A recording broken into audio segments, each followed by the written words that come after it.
Salut, c'est Jean-Marc de l'Académie Running et Trail. Bienvenue dans cette nouvelle vidéo et on va voir ensemble 10 erreurs du coureur à pied lorsqu'il cherche à progresser en course à pied donc, et qu'il est bloqué, qu'il stagne, qu'il rencontre des difficultés. On va voir donc ces 10 erreurs. Cette vidéo est là bien sûr pour ceux qui veulent progresser, qui veulent améliorer leur performance. Si tu cherches juste à courir pour ton plaisir. Tu vas retrouver certainement des conseils utiles, mais cette vidéo ne doit pas être très, très utile. Et si tu le souhaites, à la fin, tu pourras tout simplement me demander dans les commentaires de télécharger le PDF récapitulatif de cette vidéo. Donc, on va attaquer sur ces 10 erreurs. Ces erreurs, je vais les passer en mode express, c'est-à-dire que je ne vais pas trop m'attarder dessus. Je vais essayer de ne pas trop m'attarder dessus parce que c'est des sujets que j'évoque régulièrement à travers l'académie, à travers nos programmes d'accompagnement ou les conseils que tu trouves ici et là que l'on dissèque. Donc, je ne vais pas trop y revenir. On va très certainement rentrer beaucoup plus en profondeur par la suite dans d'autres vidéos et d'autres fiches pratiques à télécharger. Donc, c'est parti. On attaque donc la première. C'est celle qui revient très régulièrement pour les coureurs à pied, surtout lorsqu'ils ne suivent pas forcément les plans d'entraînement. Et même s'ils suivent les plans d'entraînement, ils se retrouvent à une période, au moment où c'est que il y a une zone d'ombre entre deux courses, entre deux préparations d'objectifs. Et c'est là où on retrouve des entraînements qui sont trop souvent uniformes et répétitifs. C'est-à-dire que, alors tu m'excuseras pour l'écriture, mais sur un tableau blanc, c'est jamais facile d'écrire. Donc, ce que je voulais dire par là, c'est que très souvent, les coureurs vont faire la même distance, le même type d'allure, même séance. Ils vont, par exemple, faire que de l'endurance. Certains d'autres sont à l'opposé. Hein. Il y en a qui vont faire que des séances de vitesse, mettre de l'intensité des entraînements. Attention à ça, que ce soit dans un sens ou dans l'autre. Les extrêmes, c'est jamais très bon. Et donc, il faut essayer de casser ça. Les plans d'entraînement, lorsque tu prépares une course, un 10 km, un semi-marathon, un trail, un ultra, apportent de la variété de ces entraînements. Donc ça, c'est très, très bien. Mais là aussi, si tu ne fais que suivre toujours les mêmes types de plans d'entraînement, un moment ou l'autre, tu vas finir par ne plus progresser. C'est là qu'il faudra apporter de la nouveauté. Ça, c'est le premier point. Le deuxième point, c'est qu'il n'y a pas assez, on va dire, il n'y a pas assez d'alternance entre récupération et effort. Alors, je vais le marquer comme ça. Ce que je veux dire par là, c'est que, et là, hop, une petite correction, et là, on y arrive tout simplement dans l'organisation de ta séance d'entraînement, de ta semaine d'entraînement. C'est-à-dire que il va falloir que tu arrives à mettre en place, à calibrer tes entraînements de telle façon qu'il y ait autant de bienfaits, autant d'avantages à faire de la récupération et à gérer tes efforts. C'est-à-dire que, par exemple, il va falloir que tu arrives à calibrer, ne pas enchaîner, par exemple, deux séances de VMA ou deux séances très difficiles, l'une après l'autre, ou qui s'enchaînent régulièrement comme ça. Attention, par séance très difficile, une sortie longue ou une rando course de 4 ou 5 heures est considérée comme une sortie difficile. Ce n'est pas que l'intensité qui compte, c'est aussi la difficulté de l'effort. Et pour ça, attention donc tout simplement à ça. Également, ce que tu peux mettre en place, et je te l'en parle très très brièvement ici, c'est la méthode ou notre protocole qu'on met en place dans tout le programme d'entraînement, c'est 3+1. 3 semaines d'intensité, où c'est que tu vas t'entraîner plus ou moins difficilement, et une semaine qui est ici de récupération, d'assimilation, où c'est que tu vas réduire la charge, que ce soit le volume ou l'intensité, ou les deux à la fois. Ça, c'est en fonction de certaines variables, avant de repartir sur un nouveau bloc de 3+1 semaine. Donc ça, c'est vraiment très, très important. Et pour savoir également si tu peux savoir si tu fais les bonnes séances, si ça ne te fatigue pas trop. J'en reparlerai dans un autre point.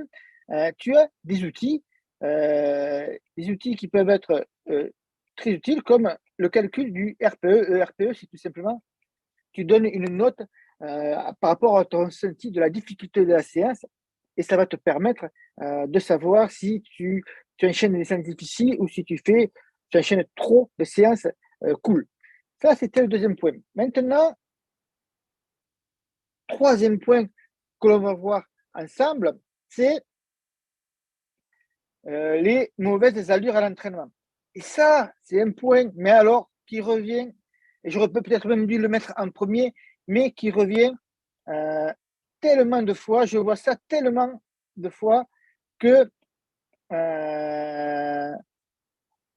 hop, attends, oui, je suis sur la bonne couleur. Je vois ça tellement de fois que ça devient presque à m'énerver, les mauvaises allures à l'entraînement. Je vois des coureurs qui vont utiliser des plans d'entraînement, or qu'ils se font des plans d'entraînement génériques, ou d'autres plans qu'ils choisissent dans des applications, dans des livres magazines, et qui ne vont jamais courir aux bonnes allures, soit trop vite, soit trop lentement. Et ça, l'erreur, en fait, elle est toute simple, c'est parce qu'ils ne se testent pas, et, euh, et tout simplement, il te faut mettre en place, dans ce cas-là, un test VMA. J'en parle régulièrement, tu cherches sur la chaîne ou dans les articles, et je te dis les différents protocoles que tu peux utiliser et lesquels mettre en place. Je te laisse faire tes recherches. Mais vraiment, c'est un point qui est très, très, très important.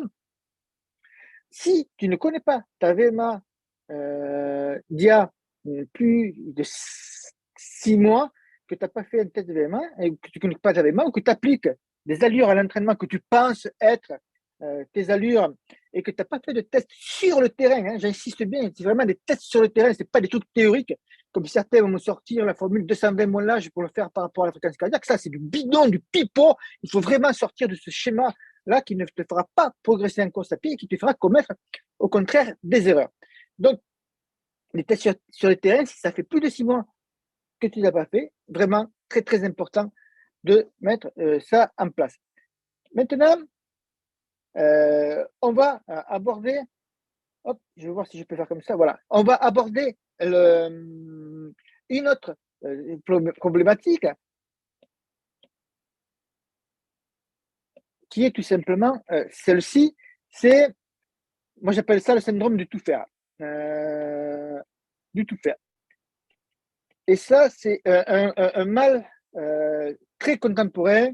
On veut faire du, du yoga, on veut faire du stretching, on veut faire du vélo, on veut faire de la natation, on veut faire des cours de salle, c'est-à-dire des cours de séance de musculation intensive. On veut faire, bref, on veut tout faire comme si on était dans une salle de sport, on veut toucher à tout. Et finalement, on ne fait rien. En faisant un peu de tout, finalement, on ne fait pas grand-chose. Et la priorité pour toi, si tu es coureur et que tu veux progresser en course à pied, ta priorité, c'est tout d'abord courir. Si tu veux progresser en course à pied, moi je te le dis, il te faut courir au moins 3 fois par semaine. Ça, c'est pour moi le minimum requis. Si tu veux progresser en course à pied, il faut répéter le geste, il faut s'entraîner dans le sport où c'est qu'on veut progresser. Euh, Excepté les triathlètes qui sont un peu dans un cas particulier, mais si tu es coureur à pied en priorité, c'est de courir. Si tu passes toute ta semaine à faire pas du stretching, mais parce que c'est le stretching, il faut en faire, mais si tu passes toute ta semaine à faire des cours de boxe ou des cours de salsa et compagnie, et que tu veux en même temps, et que tu espères progresser en course à pied, ça marchera pas. Un moment ou l'autre, tu vas bloquer, tu vas stagner et tu progresseras pas. Donc, si tu veux progresser, il faut que la priorité soit quand même à la course à pied. Les activités annexes, c'est très important, il faut en faire parce que ça permet de développer d'autres qualités, aussi bien sur le plan physique que sur le plan cardio. Mais il ne faut pas n'oublier que l'important est de tout simplement vouloir courir si tu cherches à progresser dans ce domaine-là. Et le cinquième point rejoint un petit peu le point précédent, mais ça peut le faire aussi uniquement si tu fais de la course à pied. C'est tout simplement, on s'entraîne trop, on veut préparer des courses, on veut bien faire et on ajoute des séances à presque plus en finir. Au lieu de s'entraîner 3 fois, mais bien avec des séances de qualité, eh bien, on va passer à 4 ou 5 séances. Du coup, la qualité n'est plus trop là. On fait certes plus de volume, mais la qualité n'est pas forcément là. Et donc là, attention, là également, on va avoir tout simplement des risques de blessures, hein, et aussi le syndrome tout simplement de ce qu'on appelle le surentraînement. Et il faut faire attention à ça parce que surentraînement, on peut y rester pendant plusieurs mois dans ce syndrome de surentraînement, surtout lorsqu'on n'arrive pas à savoir pourquoi on fatigue plus vite, pourquoi on a du mal à récupérer, pourquoi finalement il y a plein de facteurs qui peuvent faire que le surentraînement puisse apparaître, même pour des coureurs qui vont s'entraîner que 3 ou 4 fois par semaine. Donc attention à ça, ça ne concerne pas que les sportifs de haut niveau. Et pour ça, je t'en avais parlé tout à l'heure, juste un peu plus haut, tu as donc des outils. Nous, on en a créé un. Enfin, un. Moi, je te propose un petit programme qui s'appelle le kit RTT et qui regroupe plusieurs outils, donc l'échelle RPE, mais aussi d'autres outils pour quantifier comment bien t'entraîner, ou plutôt comment savoir si les entraînements que tu fais payent par la suite, c'est-à-dire que si cet entraînement soit efficace, ou tout simplement aussi pour savoir si tu risques pas de te blesser ou de risquer le surentraînement. Donc pour ça, on a un outil qui s'appelle Kit RTT et je crois qu'il y a même un code promo. Alors il faudra me le demander si tu es intéressé. Code promo pour en bénéficier, qui fait une petite remise là-dessus, mais je ne sais pas s'il est toujours valable. Il va falloir que je vérifie ça. Ensuite, quelque chose qui pour moi aussi est un autre facteur et que je le mets au même niveau que les problèmes d'allure, que je t'avais vu tout à l'heure, quand ça ne s'entraîne pas aux bonnes allures, c'est, alors je pense que j'en suis au point 6. 1, 2, 3, 4, 5, 6, c'est parfait. C'est qu'on néglige certains axes de progression du coureur à pied. Je vois régulièrement les coureurs qui ne pensent qu'enchaîner les courses, ou pas forcément qu'enchaîner les courses, mais ne voient que la progression du coureur à pied qui va passer par suivre des plans d'entraînement pour préparer un marathon, pour préparer un 10 km, pour préparer un semi. Et là, c'est en partie une grosse erreur. C'est bien de choisir un plan d'entraînement. On va y revenir sur le plan d'entraînement après, lequel choisir, tout ça, la différence entre plan générique et plan personnalisé. Mais c'est bien de choisir un plan d'entraînement. Il en faut. Tu dois préparer un 10 km, un semi-marathon, trail, que tu cherches à faire une belle performance. C'est normal et c'est bien de choisir un plan d'entraînement adapté. Le problème, c'est que on ne voit que, et moi j'ai longtemps fonctionné, à mes tout débuts, je me souviens, je ne faisais que ça. Je ne voyais le prisme de la progression que à travers ces plans d'entraînement spécifiques pour une compétition. Et le problème, c'est qu'il y a d'autres axes de progression. Tu peux faire des blocs d'entraînement de 4 ou 8 semaines, que tu peux répéter d'ailleurs plusieurs fois dans la saison, mais qui vont t'aider à progresser aussi. Que ce soit pour travailler, par exemple, ta VMA, pour travailler ta technique de course, on va mettre foulée. Ça peut être aussi du travail de musculation pour avoir des muscles plus forts, plus costauds et qui vont te permettre de durer plus longtemps. Tu peux avoir aussi, je l'avais noté aussi, parce que je suis en train de me former là-dessus, sur la mobilité. La mobilité, c'est ta façon, donc tu vas te mouvoir dans l'espace et tu as des contraintes articulaires ou musculaires qui t'empêchent d'avoir euh, des muscles ou plutôt des articulations également qui soient extrêmement mobiles et qui te permettent de bien courir. Par exemple, je vais te prendre l'entorse de la cheville. Tu peux avoir des entorses à la cheville mal soignées, impair en mobilité. Et donc, lorsque tu fais la phase d'appui au sol pour la course à pied, eh bien, tu perds un peu de mobilité, donc tu perds un peu d'efficacité dans le mouvement qui t'empêche d'avoir une foulée très bien exploitée. Donc, etc., etc. Donc là, on peut trouver plusieurs formes de progression et c'est vraiment très important d'avoir cette idée-là en tête. L'idéal pour moi, c'est d'enchaîner, d'avoir une alternance. Je reviens toujours sur le mot alternance. Alternance entre programmes qui tournent autour de ces fameux axes de progression, suivi derrière d'un plan d'entraînement pour préparer la course que tu souhaites, un semi, un 10 km ou un marathon, un trail, ce que tu veux. Bref, voilà un point très important. Un autre point que je vais voir avec toi maintenant, et c'est le 7e point, c'est attention. J'aurais pu le mettre en rouge aussi, mais ça peut freiner ta progression et ça le freine très régulièrement. C'est tout simplement, moi, ce que j'appelle, hop,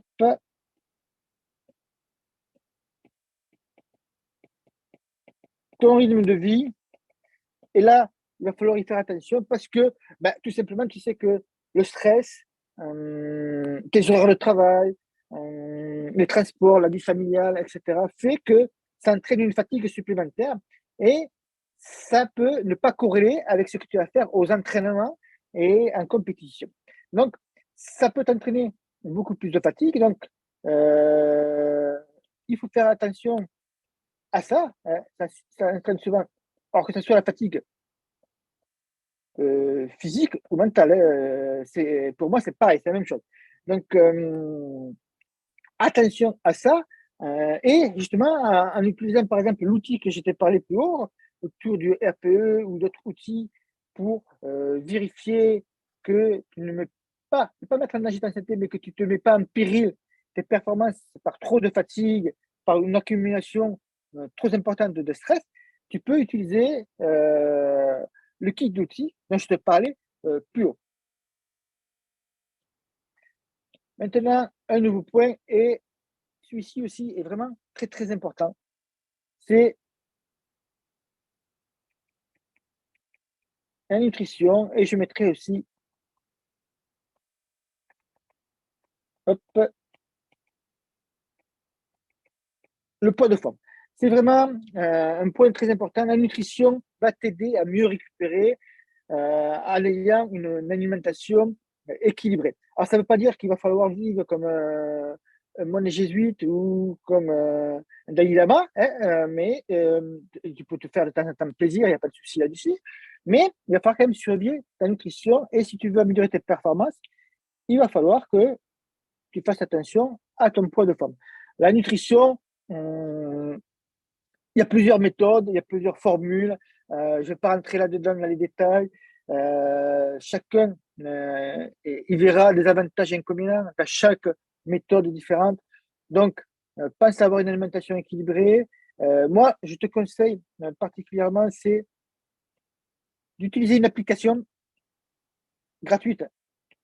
Tu en trouves partout pour les téléphones portables, notamment, qui te permettent, en rentrant des aliments ou en les scannant, hein, tu prends une appli qui scanne directement les boîtes, tu vas savoir le nombre de protéines, de lipides, de glucides que tu manges par jour. Et sur une semaine, tu verras ensuite si tu dois adapter ou pas et si c'est assez équilibré ou pas en fonction de ce que tu veux mettre en avant, plus de protéines, par exemple lorsque tu fais de la musculation, tout ça, que tu es en récupération, plus de glucides lorsque tu enchaînes les séances longues, par exemple, que ce soit à vélo, en course à pied, etc. etc. Donc, c'est vraiment à toi de jongler là-dessus, mais la nutrition est un point important qui peut expliquer pourquoi tu stagnes ou pourquoi tu ne progresses plus en course à pied, malgré que tu t'entraînes 3 ou 4 fois par semaine. Attention à ça. Donc, ça, c'est le 8e point. Le 9e point, l'avant-dernier, donc, c'est pas de planification. Alors, pas de planification, je l'ai abordé un petit peu juste avant en te disant qu'il fallait alterner entre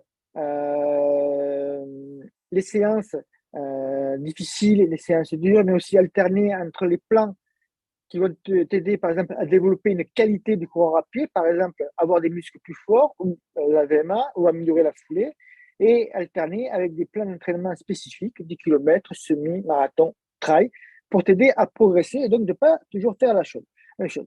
Ça, c'est la base. La planification, c'est aussi une planification qu'il faut avoir, c'est ta vision en fait, hein. C'est ta vision de ce que tu veux faire dans euh, un an. Donc, c'est très souvent ce qu'on fait. On va se choisir deux, trois objectifs principaux dans la saison et on va construire toute sa saison là-dessus.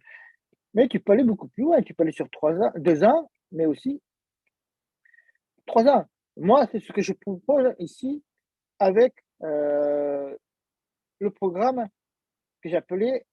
Alors, je ne sais pas si je vais arriver à l'écrire à l'intégralité dans un peu le pass qui me reste là. Si, ça marche. Les Olympiades. Si tu es intéressé pour qu'on prévoit ensemble, voir ce qu'on peut faire, aussi qu'on pourrait jusqu'où aller dans les 3 prochaines années de course à pied, si tu as envie de chercher la performance, ben, moi j'ai un programme qui s'appelle les Olympiades et ça peut t'intéresser.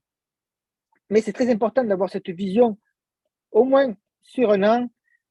3 ans, c'est mieux, c'est sûr, mais sur un an, c'est déjà bien de cibler, de prendre un calendrier, de prendre son temps, de mettre ces trois objectifs principaux de la saison, voir justement quelle alternance tu vas mettre en application avec les plans d'entraînement spécifiques pour ces objectifs, ce que tu fais le reste de la saison, où c'est que tu mets ta coupure, si tu veux faire une coupure, etc., etc. Donc, on finit par le dernier point, les plans d'entraînement.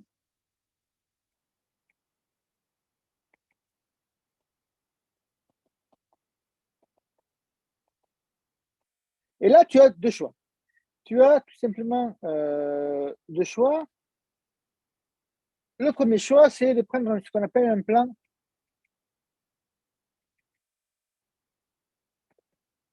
hop, hop, hop, hop, euh,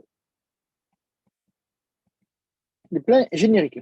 C'est ceux que tu vas trouver dans les. Hop, tu vas trouver ça dans les magazines. Tu vas trouver ça en gratuit sur tout ce qui va être gratuit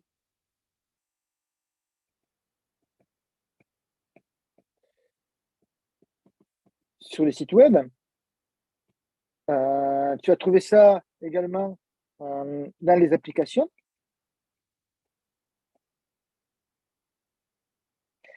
Alors, et le deuxième choix, je vais le mettre directement comme ça va me permettre de continuer la discussion. Si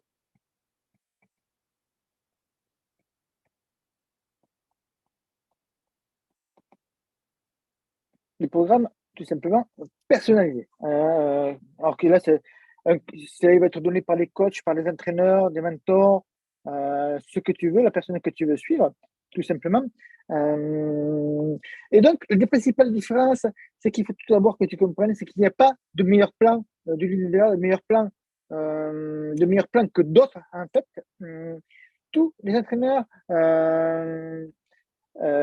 comment dire, tous les entraîneurs, coachs, mentors ont leur propre vision de l'entraînement et en fonction, bien sûr, de leur passé sportif, de leur antécédents, que ce soit blessure, performance, etc., de la méthode qu'ils ont suivie, aussi de leur personnalité, tout ça. Donc, c'est à toi après à définir avec lequel tu veux suivre. Les génériques, l'avantage qu'ils ont, c'est qu'ils sont soit gratuits, soit pas très chers. Le problème, c'est qu'ils ne sont pas forcément adaptés à toi parce qu'ils ne sont pas personnalisés. Et ça c'est vraiment un gros défaut des plans génériques qui sont faits pour une majorité, une masse de personnes, mais chaque coureur, chaque trailer, chaque marathonien, enfin, bon, bref, tu comprends la vision, chaque personne est différente et les séances d'entraînement que tu vas trouver dans un plan d'entraînement générique ne sont peut-être pas celles qui vont te permettre de progresser le plus ou il va y avoir des séances qui ne sont pas adaptées à toi. Alors que dans un plan personnalisé, ben, on va te suivre peut-être au jour, pas forcément au jour le jour ou semaine après semaine, mais tu vas finir par avoir un plan d'entraînement qui va être calibré, personnalisé, adapté à ton cas, à tes contraintes aussi. Par exemple, on a parlé tout à l'heure du rythme de vie, c'est très très important. Et tout ça fait que tu n'as plus qu'à suivre les séances en discutant bien sûr, et ça c'est euh, un avantage des plans d'entraînement personnalisés, c'est que tu vas être toujours en discussion, en relation avec l'entraîneur, le coach ou le mentor que tu veux suivre. Et ça, c'est oui, vraiment une différence avec les plans génériques. Tu ne peux pas contacter le responsable ou celui qui a créé le plan d'entraînement. Euh, voilà ce que je voulais te dire sur les plans d'entraînement que tu veux faire. À savoir lequel va être le plus bénéfique pour progresser, moi je dirais, j'aurais tendance à dire que le plus bénéfique sera toujours celui-ci. Il sera toujours plus cher que le plan générique. Après, c'est pas forcément une question toujours de moyens, ça peut être aussi une question d'ambition sportive, de ce que tu recherches. Si tu veux commencer par les plans génériques et tenter de temps en temps sur une ou deux compétitions un plan personnalisé, pourquoi pas.